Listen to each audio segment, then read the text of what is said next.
One of my first weeks here, when I started, I had a cardiologist someone introduced me to, and he said, "Oh, yeah, I heard about you. I won't be needing your services." Okay. Oh my. And then you go to work and you do your work. And like Kim said, you build relationships and you show that the care that you provide makes a difference for patients.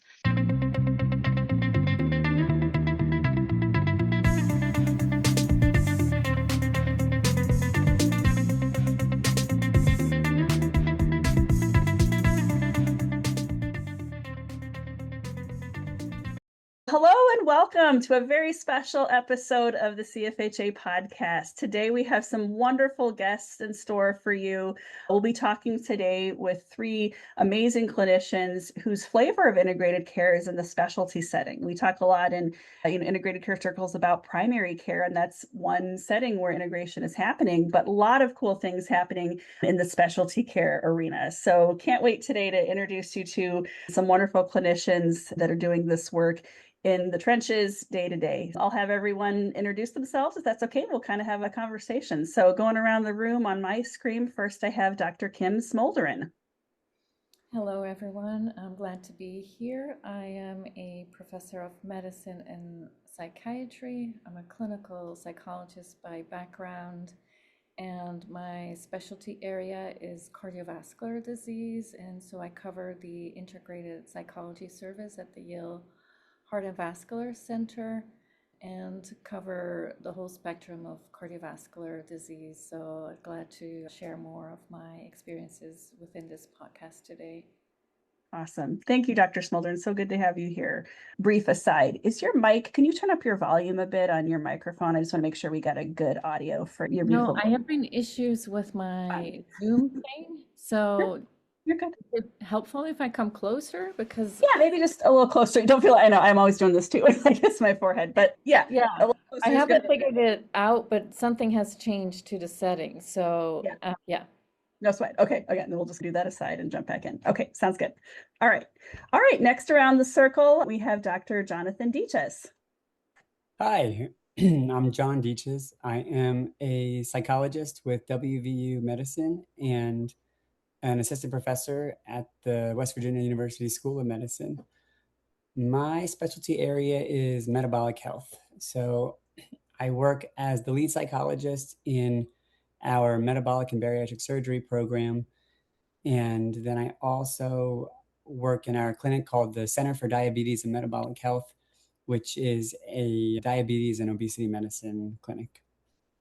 Awesome. All right. Thanks, Dr. Deiches. So excited for you to be here today. And finally, around the circle on my screen, I have the lovely Dr. Toni Mahold. Thanks, Jen. Great to be with you all today. I'm Toni Mahold. I'm a clinical psychologist by training, and I work as an integrated behavioral health provider in central Minnesota at our CentraCare Heart and Vascular Center. I've been with the Heart Center for, since 2015, and so I also get to cover a pretty wide range of cardiovascular care in my work here in central Minnesota. Awesome. So what a great representation we have geographically as well. Clinicians doing integration in specialty settings literally across the country. How great. I love it. All right. So let's just kick us off today. So our conversation, I think the big elephant in the room, or not elephant, the obvious thing is specialty care. I grew up in integration and I'm a family medicine doc by background. So primary care is my culture, but you all are doing it in specialty care. So I'd love to hear your comments, thoughts on how that's working, what you're finding is your day-to-day, what you get consulted on, or how that looks and translates to specialty settings. I'd love to just kind of dive in for those of us that are from a different flavor, a different part of the integration map, and see what that looks like. Yeah, anyone want to kick us off with what integration looks like in specialty care and how that might have commonalities with primary care? I'd be glad to share my experiences. So the integrated psychology clinic is completely co-located within the ambulatory service line for the Heart and Vascular Center and currently operates out of cardiology, but the intent is to grow that also for the cardiothoracic and vascular surgery service lines. And the model of co-location really works well as people walk in to see their cardiologist. They can also walk in to see me in the same building. And the cases that I get consulted on the most include people who are post a heart attack trajectory or post cardiac rehab, but screen positive for their depression. And so they need more follow-up and psychotherapy for that, as well as a lot of individuals who had a recent episode of stress cardiomyopathy. And we know that this has a good clinical outlook, but the stress component is just not something that a cardiologist would have time to address fully. And a lot of the cases, people who have that condition also co-present with a history of complex trauma. So that would be a scenario where we would work together.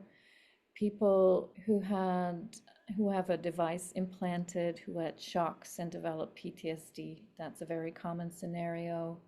Cardiac arrest survivors, same reason.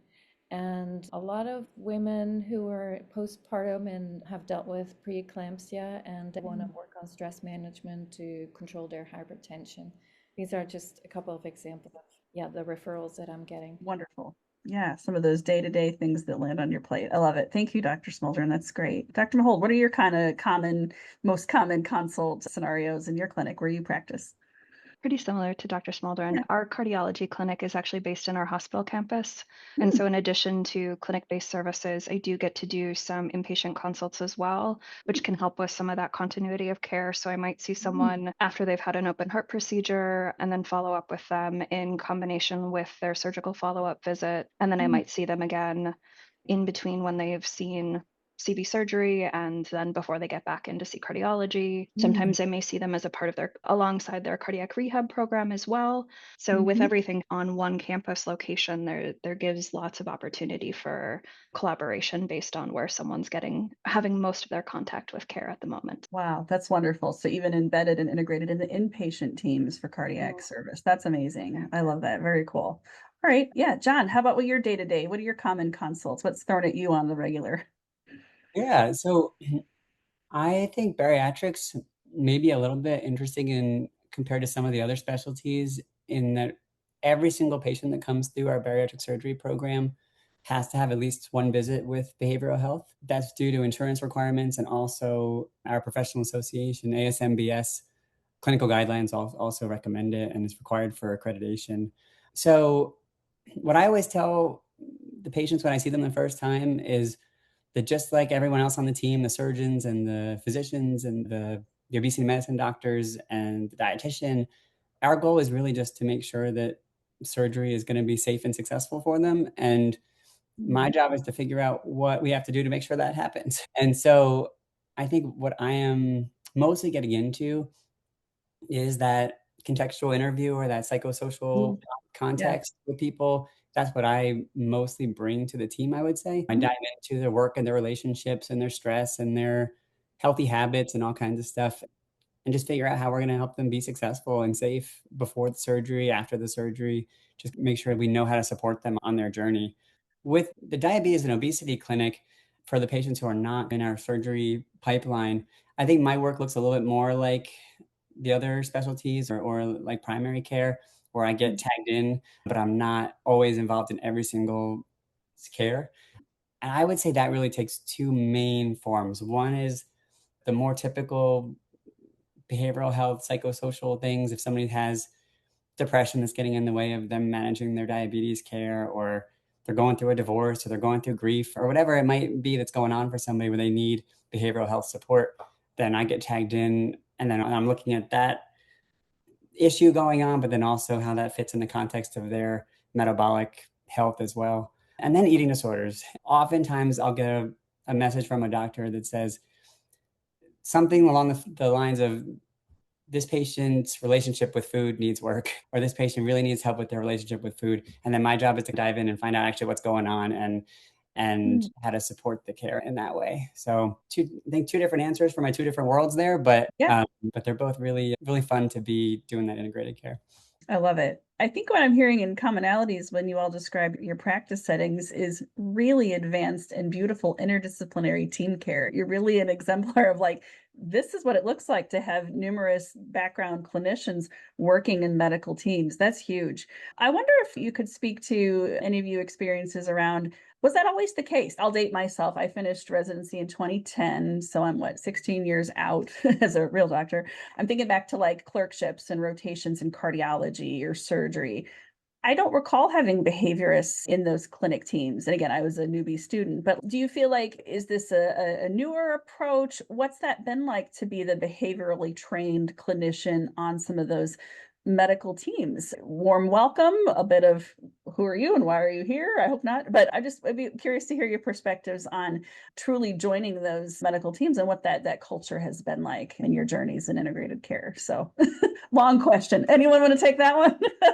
I can start us off again. I trained in the Netherlands in medical psychology and clinical health psychology. And so there it is pretty common practice that a psychologist is embedded in the specialty care, and they are part of the common referrers that you put consults in, and they cover the whole health system, medical specialty services. So it's well accepted there. And that's always how I sort of use myself to, hey, I come from a place where this is accepted practice, and how are we going to make this also available in the context that I work in? And not from a place of, okay, I need to push my way in, but like seeking common goals and like where can we both see the value of adding this type of service to your service line, and how can we put ourselves behind that? So it's really, for me, it's been characterized by relationship building and seeing what the commonalities are and doing that in partnership with our medical colleagues.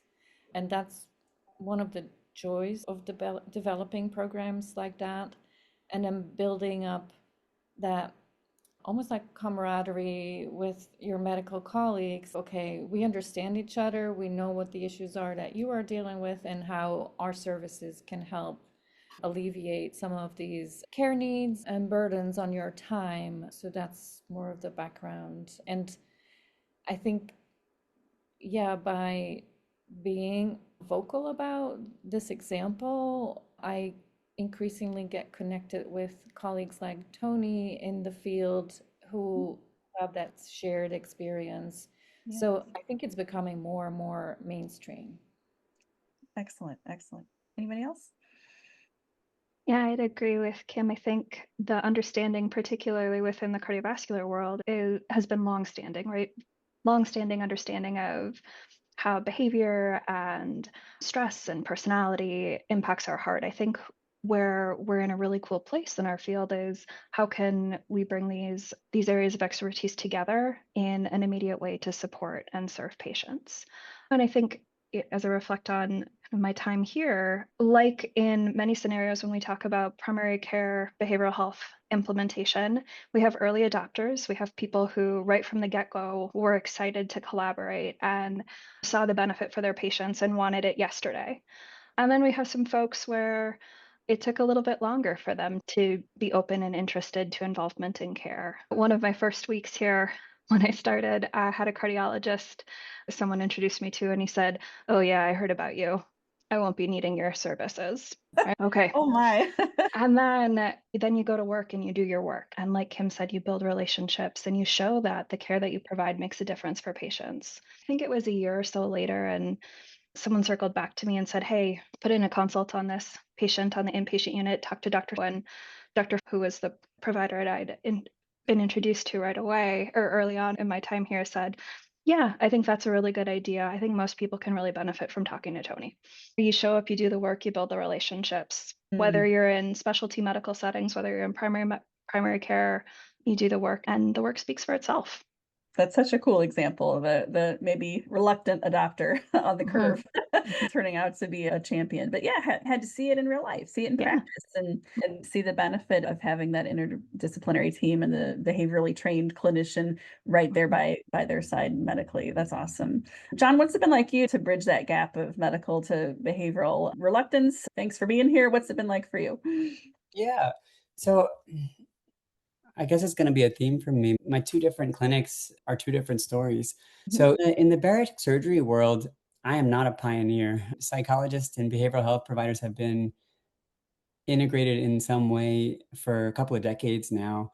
And because it's written into the clinical guidelines and everything, there's kind of this understanding that behavioral health is going to be part of the team. What that actually looks like, it's up to each program to figure out.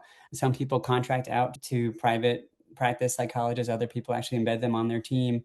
Some psychologists just do the initial evaluation, but if there's any kind of follow-up needed, they don't do that. So it looks different, but behavioral health is a routine part of the care there. Honestly, I have heard on some podcasts and everything. I listen to a lot of podcasts, including the CFHA podcast. And there are some surgeons who really value the behavioral health inputs.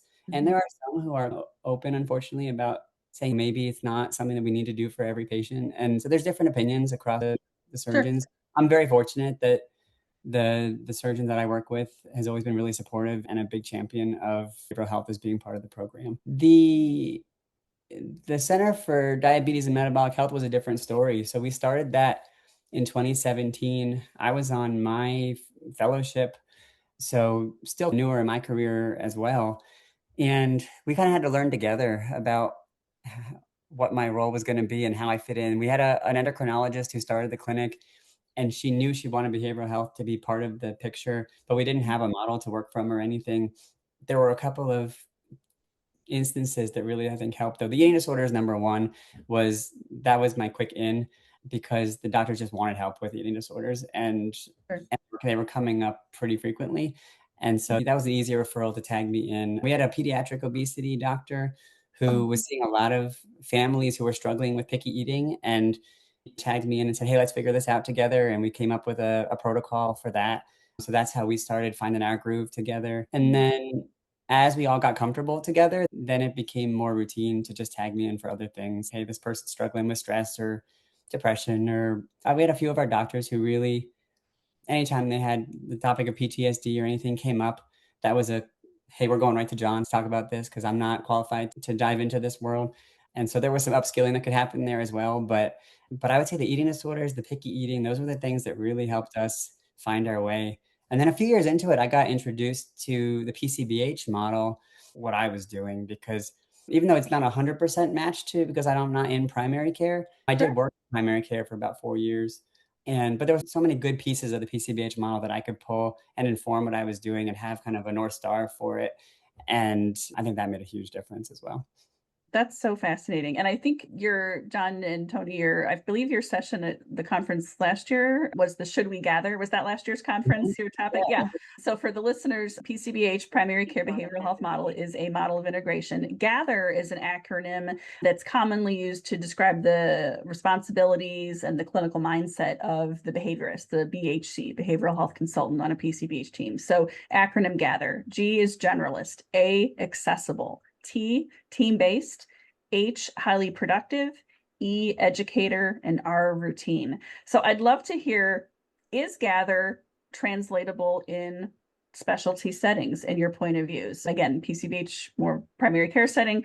Is GATHER applicable in specialty care? What do y'all think? Got to come to the conference, Jen. John and I are going to talk about it again. After we've been talking about it with the work group all year. Oh, I love it. I love it. We are pinging shamelessly the CFHA National Medical Conference, National Conference in St. Louis, Missouri. It's October 8, 9, and 10, 2026. Registration's open. You'll all be listening to this in different times, but if you are able, please do join us in St. Louis, because their session, Toni and John, on Should We Gather, was so cool, and I learned so much. And yes, I'm looking forward to it too again. But yeah, so is it applicable? Can you be a generalist? Can you be highly productive in a cardio setting, Dr. Mahold, Dr. Smolderen, or in a bariatric setting, Dr. Deiches? Does it translate?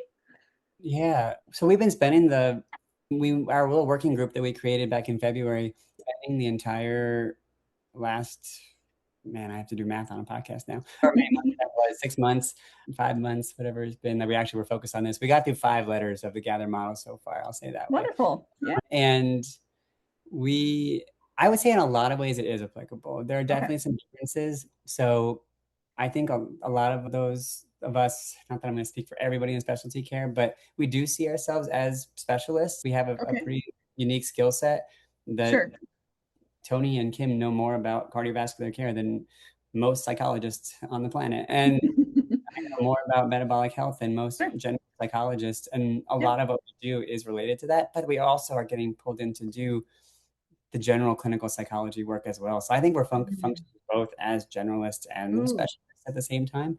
Okay. My take. Do y'all agree with that? I do. Yeah.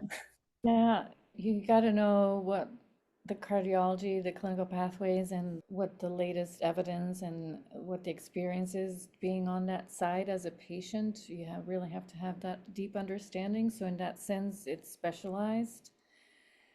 Where it is more generalist is we cover the whole cardiovascular spectrum, because I don't think it's feasible to just focus on one diagnostic group, because the recurrent themes are there. There's hyperactivation of the autonomic nervous system that interacts with any of the cardiovascular treatments that people are getting. There's fear of reoccurrence of events, so that's a commonality. And then the other generalist side is it's a snapshot of the developmental arch, what people are going through. So they are going to get divorces, as John said. They're going to have loss of family members, a spouse that is undergoing severe medical intervention, or so that's a part of life that you're going to see in digestive health, in cardiovascular health. And so you're supporting people who are going through those transitions and giving them the tools to equip them to emotionally self-regulate and to become more resilient while they navigate their own medical conditions. So, and more people are not only presenting with one condition, they have multiple comorbidities at the same time. So I think in the end, there's benefit in creating that generalist approach and exchanging each other's expertise, because we need to see the patient as a whole, but that also means in its totality of where they are going to be seen in the medical care journey. That makes sense. Yeah. So in a way, you're all specialists, but also generalists. I could imagine that a lot of general things that would come up in primary care also come up in specialty care, maybe smoking cessation, right? Or increasing physical activity or some dietary changes. Yeah. So I bet there is, some of those general principles and we think maybe would be primary care, or certainly would come up in whether it's a bariatric setting, cardio, oncology, you name it. Okay, cool. Go ahead. I actually think that there's opportunities for us to focus in on behavior change in a way that maybe primary care doesn't always get the opportunity to do. Because when we have someone who's coming to cardiac rehab 2 or 3 times a week for 18 weeks, even a couple of sessions in support of that process can be really powerful. And maybe my colleagues in primary care get that opportunity, but maybe not. So I think there's some of those general pieces that we actually get to access, or we get kind of permission to access in a different way. Yeah. Just kind of fun. That's cool. Yeah, that kind of episode of care. It might be more intensive for those number of weeks or months after a specialty or a medical condition that you might need a specialist. That's a great point, because primary care probably wouldn't get touch points twice a week for 8 weeks. That's kind of not the cadence of typical primary care conditions that frequent. Yeah, that's a wonderful point, Dr. Mahold. I never thought about that. That's great. Okay. Yeah, what is the accessibility piece? I guess that's part of the why too, right? Of why integrate, right? Because if a cardiac patient came in, I'm depressed, and they said, here's a referral, go find a psychologist for therapy, they might be looking at weeks or months. Can you talk about the accessibility piece and how you feel like that's different with integration as opposed to a specialty care model? I think in a lot of ways, it's the same reason why work within primary care is successful, right? You don't have to go someplace else. Yeah. It's a known location. Like Kim mentioned earlier, you walk into the cardiovascular clinic, no one knows if you're seeing me, your cardiologist, your advanced practice provider, if you're coming in for a blood pressure check, right? You're just in for a visit. And so that accessibility is huge. Not to mention that capacity for a warm. Sometimes we joke that part of my job is to be conveniently walking down the hall at different times, because that opportunity to meet someone when they're already there for a visit, where their provider who they trusts me. Oh, psychologists actually aren't all that scary. I can talk to Yes. her. Gives that opportunity to create access for care. Whereas in the past, it really was that referral. Yep, we need to address your depression. Here's a referral. 6 to 9 months, maybe you can get in and talk to somebody about that. I love that. That's great. How would you coach up say you had a brand new cardiologist or new bariatric surgeon just joined your clinic? How would you coach them up in how to introduce you? I feel like even in primary care, my shop, we've done kind of collaborative care model. We're 9 years in. We still sometimes have trouble with elevator pitch, or how does the clinician, the doc, the physician, and PPA really describe what you do and bring you into the room for whether it's she'll call you tomorrow, or hey, she's walking down the hall right now. Can I grab Toni? Can she duck her head in? What would you advise for how to coach up new clinical medical folks on like how to use you and how to talk you up in day-to-day flow of clinic? I think it's really important because you can do a great misfire with patients if the patient walks away, oh, the doctor thinks it's all in my head. That is not the effect that you want to reach. And in my experience, I've had great experiences in referrals and really good ones that have been really well introduced to patients. What I did before starting the service is do a meet and greet and explain what are common scenarios, what I can do, what I cannot do, so that they also are educated about what this collaboration could look like. And yeah, I would say they've really taken that to another level because the referrals are always on point.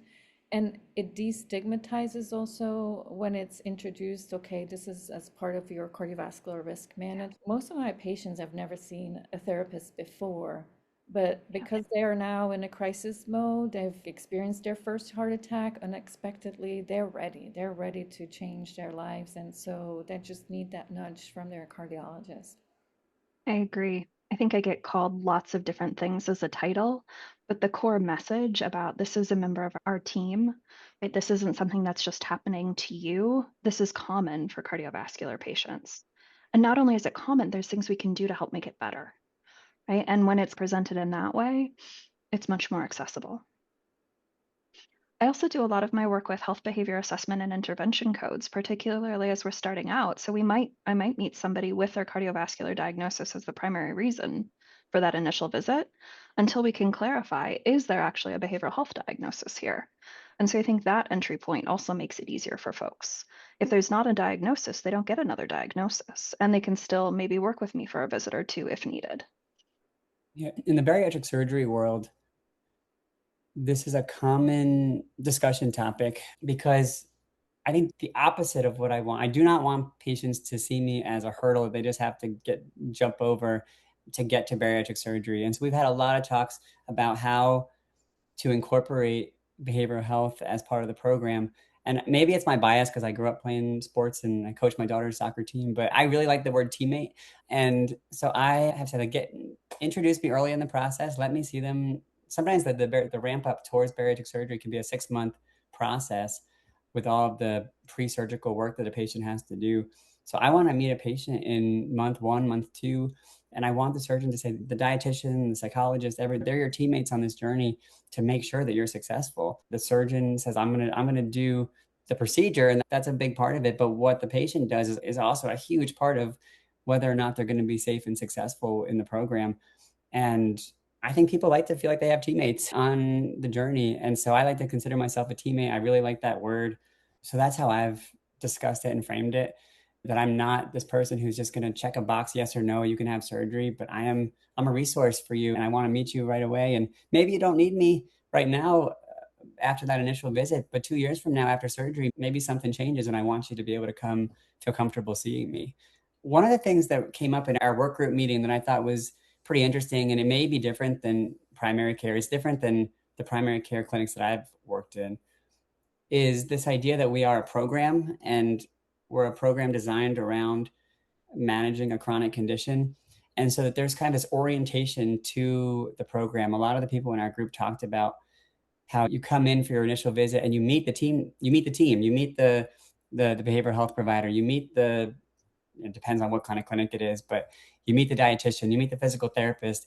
I know that there's some primary care, and Jen, you know this better than I would, but I know there's some primary care clinics who are moving in that direction of actually having embedded physical therapy and embedded dietitian. I heard Ashley on the podcast recently, which is neat. But I really liked that idea when it was discussed about you kind of meet the team, and this way you know who your team is, and you can tag in the different parts as needed, but you're kind of oriented to the program as a whole and all the teammates on it. I thought that was a beautiful way to think about it. And I think it seems different than primary care, but correct me if I'm wrong.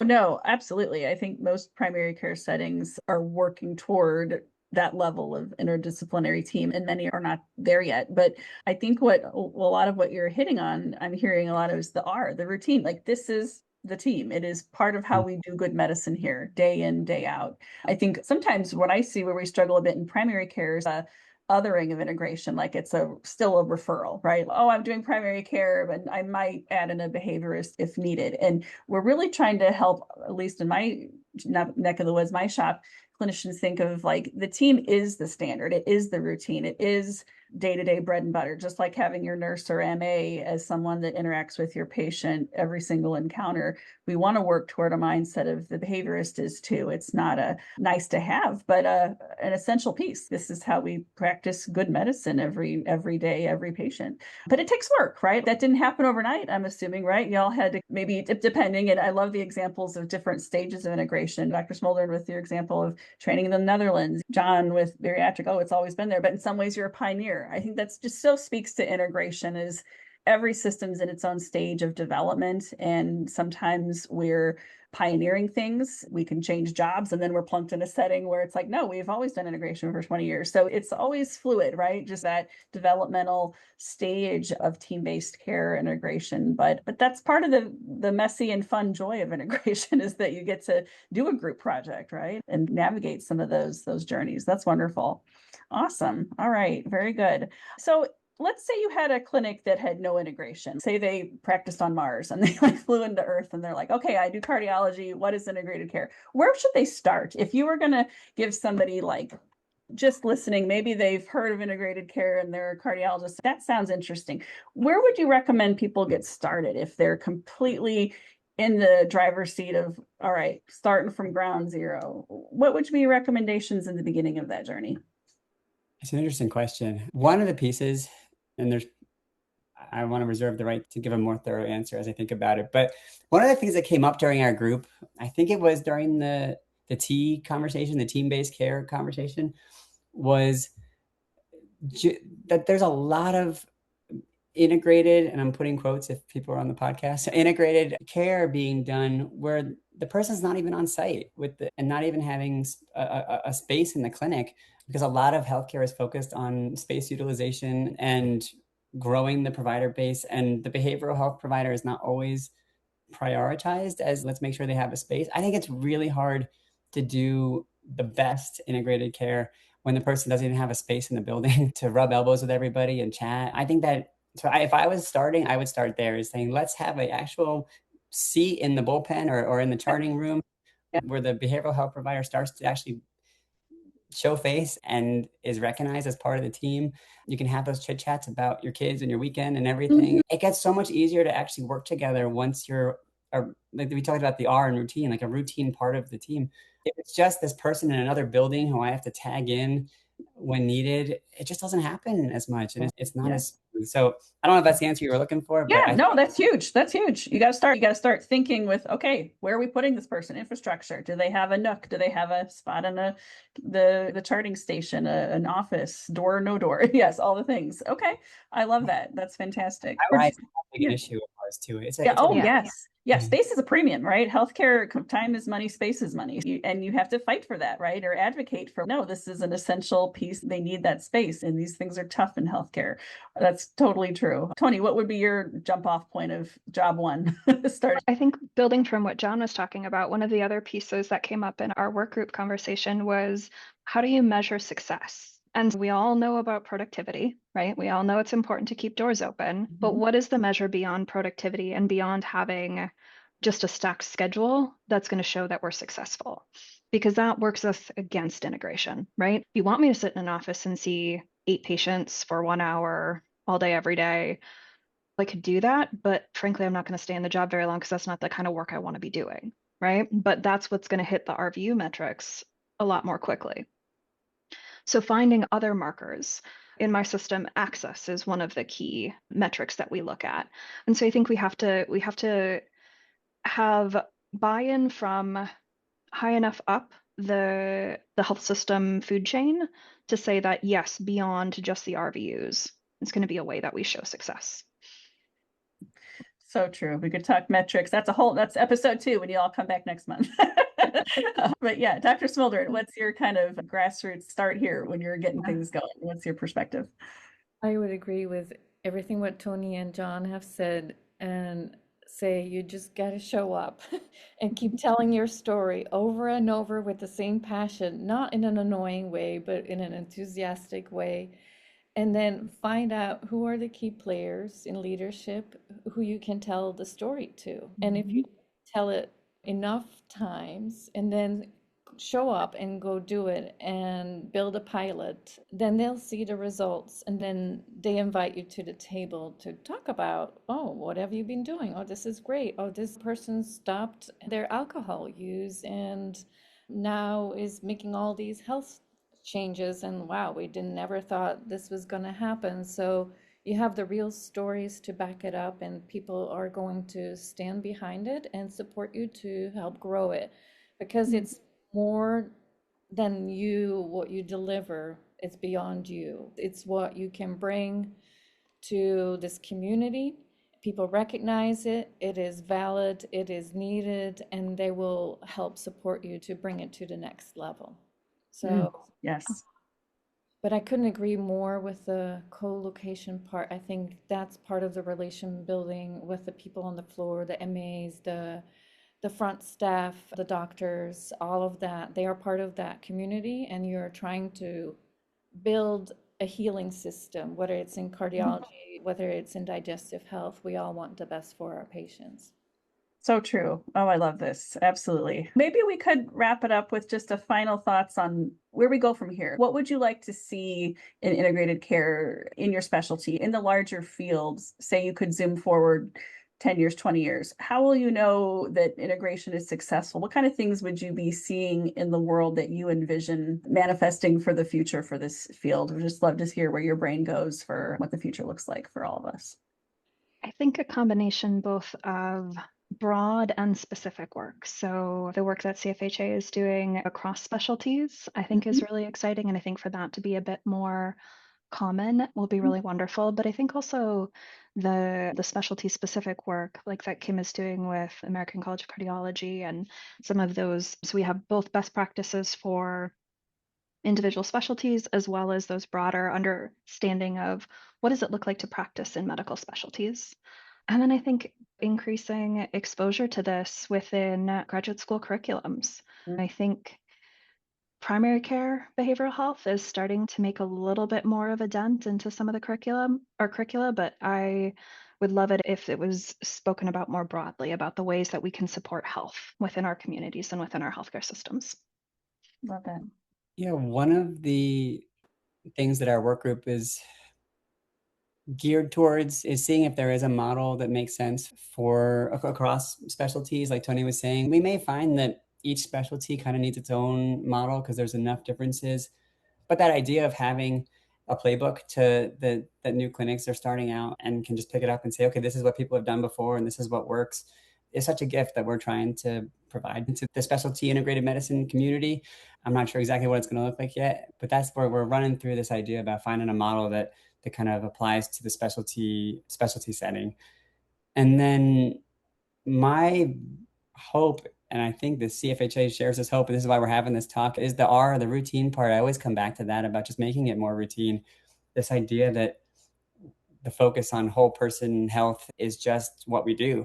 And seeing a behavioral health person, like we all talked about, is not a sign that, oh, you need this special attention because you're because you have something going wrong with your head. But this is routine. This seeing a psychologist as part of the team-based care is just what good health is all about.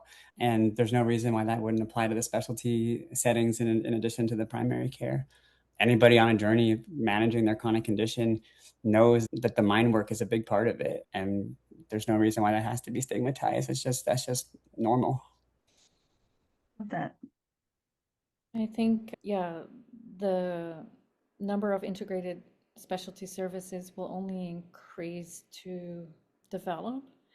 I think the next years are going to be crucial in us defining the circumstances that make this durable, that people experience a quality of their work.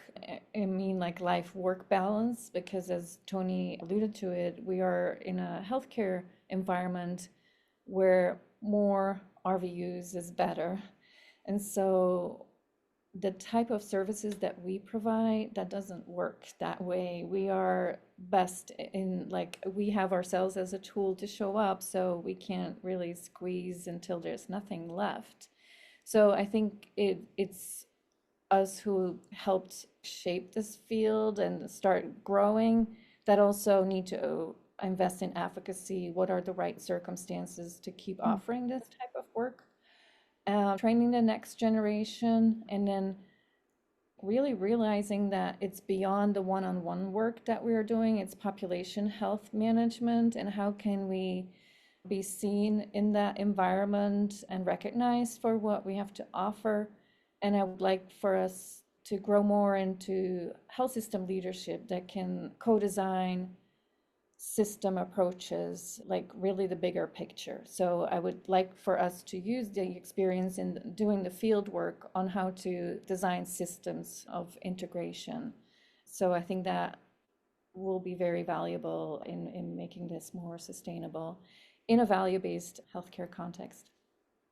Oh, excellent. Oh, this has been such a joy and truly my pleasure to talk with these amazing clinicians today. Thank you so much, Dr. Kim Smolderen, Dr. Toni Mahold, and Dr. John Deiches, for a wonderful conversation around integration in specialty settings. This has been so much fun. Truly hope to invite you, entice you back to have another conversation sometime. This has been really, really fun, and I'm hoping the listeners find it as rewarding. So please do check us out, Collaborative Family Healthcare Association, CFHA.net. John and Toni have an specialty integrated medicine work group that is free for folks to join. So if you're doing this work out there and this speaks to you, please reach out to us, because these are the folks doing the work and learning the lessons in real time. Thank you again to our guests today and CFHA podcast listeners out there, and we'll see you next time.